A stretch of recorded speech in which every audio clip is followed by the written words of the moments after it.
बिस्मिल्लाहिर्रहमानिर्रहीम। उर्दू अदब चैनल में खुश आमदीद।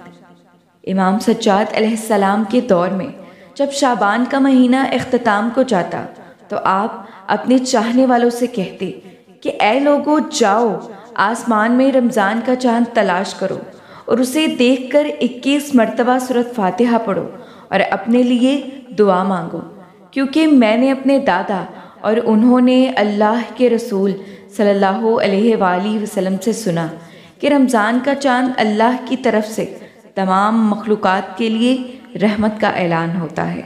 जब रमज़ान का चाँद ज़मीन वासियों के लिए ज़ाहिर होता है तो अल्लाह जन्नत के दरवाज़ों को ज़मीन के लिए खोल देता है और उन दरवाज़ों में से एक दरवाज़ा गैबी इमदाद का होता है।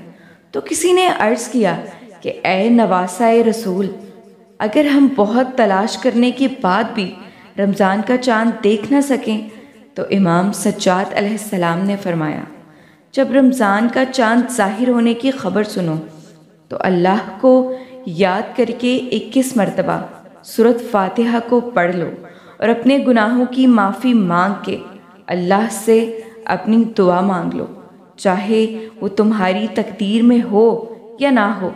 अल्लाह के फजलो करम से तुम अपनी वो दुआ कबूल पाओगे। इस तरह की मज़ीद वीडियोज़ के लिए हमारे चैनल को सब्सक्राइब कर दें। शुक्रिया।